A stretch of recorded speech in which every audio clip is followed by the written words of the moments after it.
you see that title, right? I mean, you see the title, right? This article was made for me. Let's go. Just, you know what? You know what? No long preamble. Let's just get into this. This is brought from us by Madam Noor. Black women can no longer afford to save broken black men. Quick question. Who's raising these guys, by the way? Who's breaking them in the first place? Statistically, the odds are like, what, 70, 80%? Their moms? I don't know. But I think you can guess that there will be absolutely no culpability or responsibility taken by this young lady who is Ira. Yeah. You want to take a shot at that? We're just gonna call it A. We're gonna call it A. All right. Let's check out A right quick. This is apparently her. I mean, this picture's airbrushed like nobody's business. You can see the filter work on it, and she got that little pudge over her, like her gut right there, her midriff. I don't know. She about to crash into the wall, heavy and hard, and probably done rode the CC, the carousel, the meat train for a bit. So let's see what A here has to say. This is gonna be fun. I struggled with the title of this article. I considered the polarity of the words I intended to use and thought that maybe just this once the situation called for a disclaimer. But the more I allowed the piece to manifest, the more I felt the title needed to be as raw as the reality. Shocking. Not for the sake of luring readers with consciousness camouflaged as controversy, but because I'm no longer in the business of coddling people from their truth, especially black men. Okay, what is with the their and the my truth and the their truth and all this other it's just the truth, sweetheart. That's it. That I and the I and R completely unnecessary. The truth, now she wants to use it, is that black women have lived in a perpetual state of fear and fantasy with black men for a very long time. For real. Where? Niggas, they ain't around. What are you talking about? Black women have long carried an unyielding, sometimes unexplainable loyalty to black men for word, even when that loyalty has cost us our lives. Oh my goodness. All the GoFundMe's. Oh wait, no, it's been a lot of dudes. Is it equal? No, I think that I dare to say, you can definitely check me in the comments. I think there's been more GoFundMe set up for my man who didn't do nothing. And although black women have all but verbally committed to being a refuge for black men's ruins, for the sake of our own survival, we can no longer afford to do so. Oh. Okay, cool, sweet, darling, knock yourself out, whatever you want. Like, that's the thing. I don't think, as black men in general, at least descendants, I can't speak for, because this lady is definitely not a descendant. I mean, hold on, let's go back to this name. Is this an American name to you? Is this a descendant to you? Nah, this is just some chick probably in like Africa or like one of the motherland spots, I guess, living and dealing with them. So, like, honestly, shoot, don't apply, let it fly. I don't know who, and plus, who knows who the hell she messed with? Like, bruh. Women like Sadie Roberts Joseph, activist, educator, and community organizer who dedicated her life to serving the African American community through the veins of her second home, Baton Rouge, Louisiana, come to mind. Miss Sadie championed her, so it's not Mrs. Sadie, she didn't have a husband. Miss Sadie championed for her community, starting a nonprofit organization, Community Against Drugs and Violence, to further the reach of her youth advocacy. Her most impactful contribution, the Baton Rouge Odell S. Williams Now and Then Museum of African American History, the first and only museum dedicated to the preservation of African and African American history in the city. When police identified the body of the beloved community leader stuffed into the trunk of her vehicle and abandoned just 3 miles from her home, the community jumped at the assumption that Miss Sadie was targeted for her fight against white supremacy and systemic injustice. It made sense that the people she'd target with her activism would make her the target of their violence. It didn't make sense that she would fall victim to the very people she risked her life to serve. Wasn't he a tenant? I think I remember this story. The guy that we're talking about, like, he was a tenant, he ain't want to pay, and he offed her. That's terrible. But I mean, shoot, people been killed for less. Let's be real. According to a study by the Violence Policy Center, 9 out of 10 black women murdered by men are murdered by men they know. I think that number's pretty high for everybody, darling. In instances where the relationship could be determined, 91% of black female homicide victims knew their killers. Miss Sadie being no exception to that statement. Black female homicide victims were also most often killed during the course of an argument or disagreement.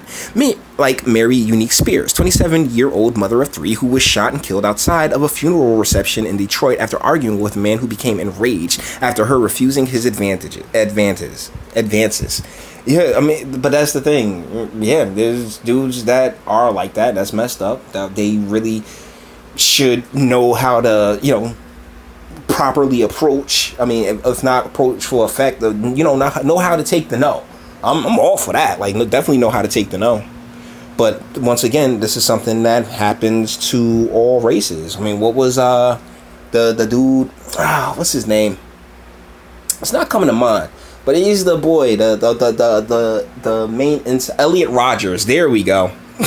Elliot Rogers. Yeah, didn't he kill multiple people because he wasn't catching no play? I mean, come on. And then if you want to like switch up the victims, black what's the name, to like that little white kid and the Mall of America. Yeah, you got that story too, where the black dude chucked the little kid over the railing at a Mall of America because he wasn't getting no play. I mean, deal is that these people are deranged. We need to get back to mental facilities where we can put the nut bags. But no, we have them out here roaming around and they commit terrible acts. Black women are killed by black men at a rate 3 times higher than that of white women killed by white men. And while white men appear to be the standard, black men measure their behavior against what?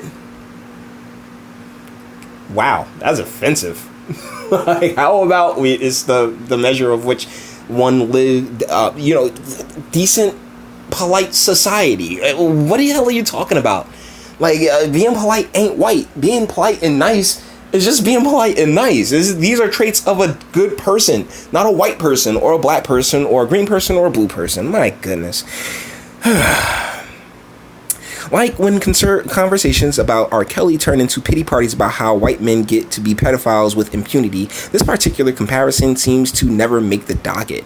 Not only do black women find themselves being killed by men they know, but most often by men they've extended themselves to, by men who've come to them after exhausting all other resources, having the expectation that these women will meet their needs in some empathetic way. Men like Ron Jermaine Bell, 38-year-old convicted child rapist who served a 7-year... Oh, man, you and your words... force entryist who served a 7-year sentence in connection to the aggravated forced entry of an 8-year-old girl. As a registered sex offender with restrictions on where he could live, work, and socialize, Bell relied on his existential goodness of people to overlook his crime and recognize his humanness.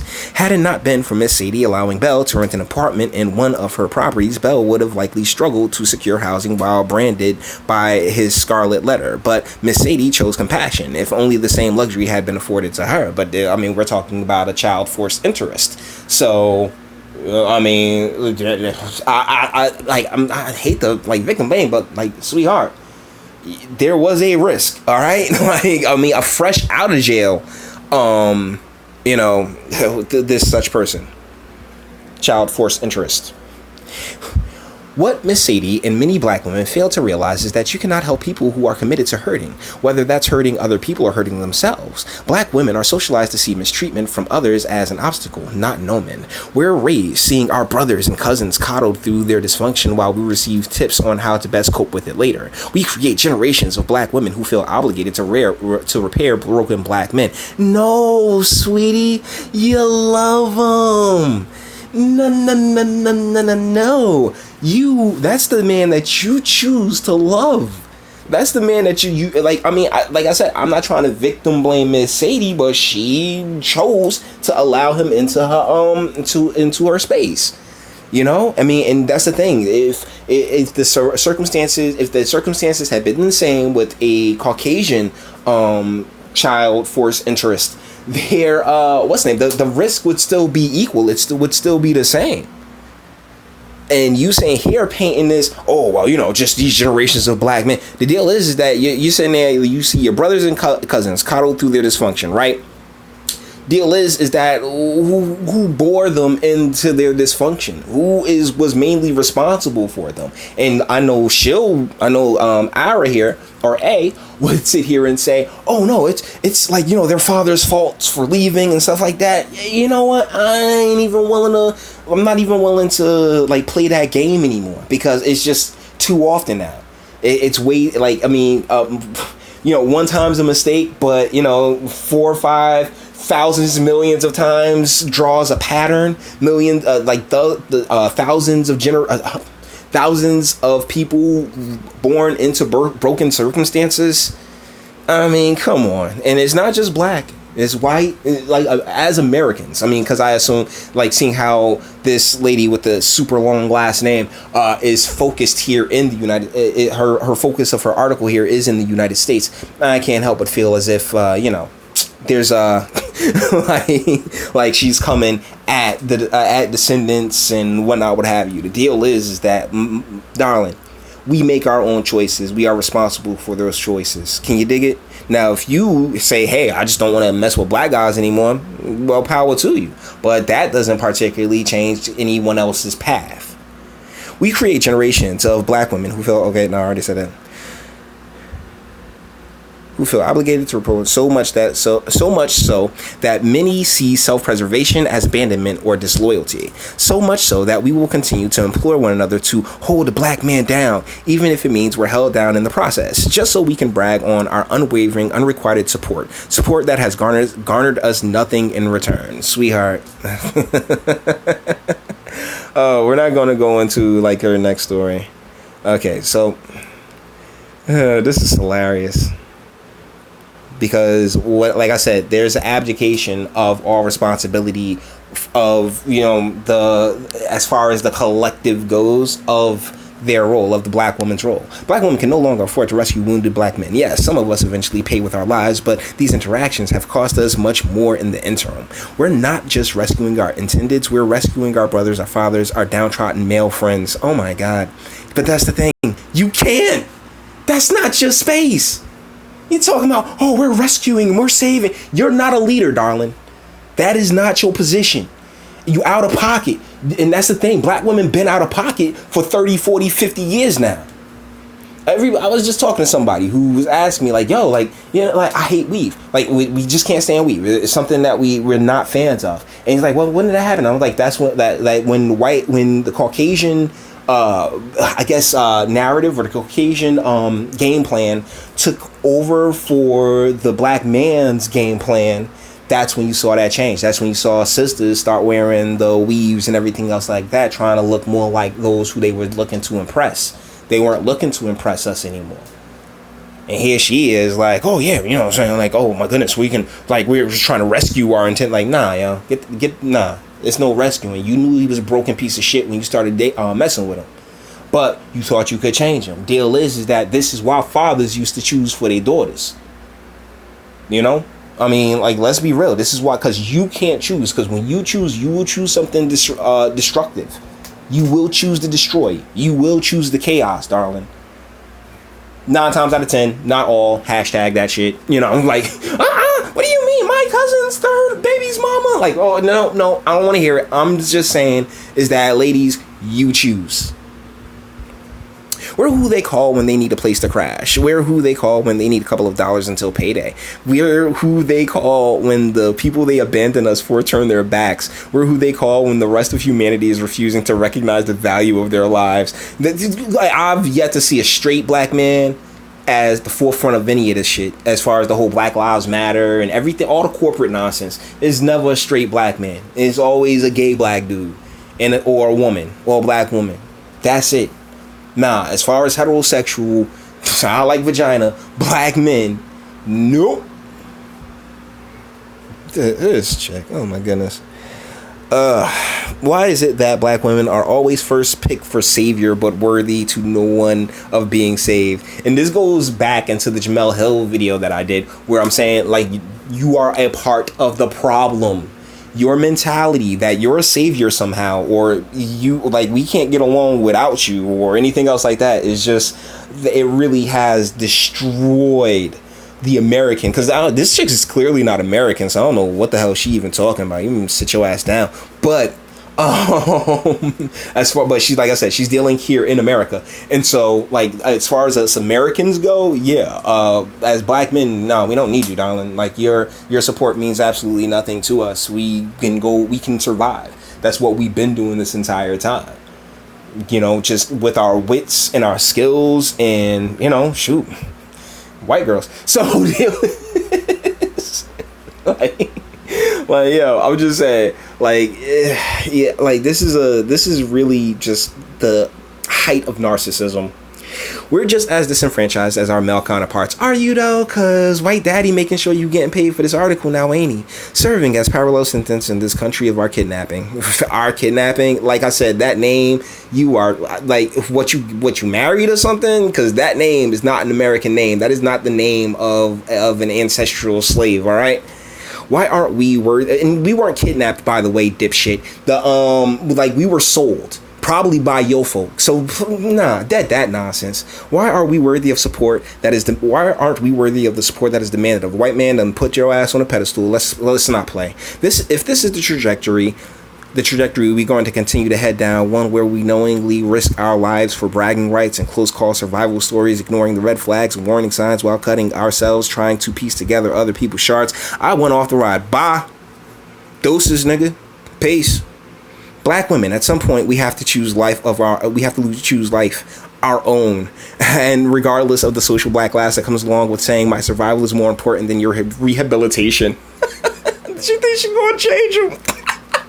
You're gonna end up pregnant if you can still get pregnant. I don't know how old this broad is. It needs to be said repeatedly because it's true. Prior to the arrest of Ron Bell, black men responded to the death of Miss Sadie with rage. There was talk of protests and retribution, anything to see the assumed white supremacist responsible for her death brought to justice. But when Baton Rouge police announced they arrested Bell, an African-American man, for suspicion of the murder of Miss Sadie Roberts, black men responded with dismissal and denial. They went from being fully behind law enforcement to questioning their motives. They diverted energy and attention to baseless conspiracies, arguing, well, they learned that from their mom now, didn't they? I don't give a shit who it was that did it. Just put them away. Lock them away. It wasn't that fiction that was more believable than fact. It was that acknowledging the facts surrounding Miss Sadie's death would require a level of accountability that coddled men that do not possess. Who coddled them?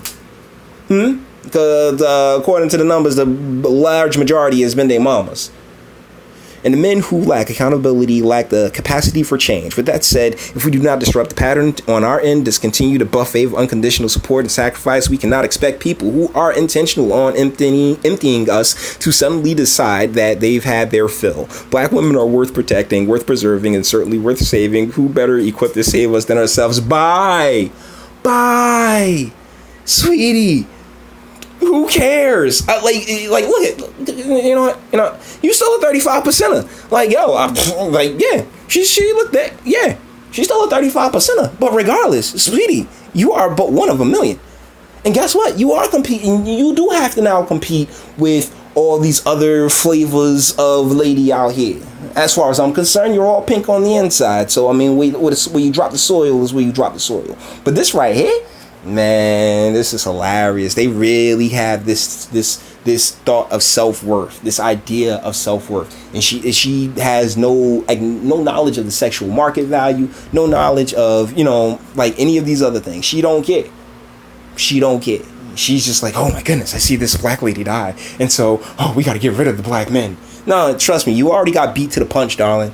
Trust me, you already got knocked out. So, I mean, it is what it is. We all go our own separate ways.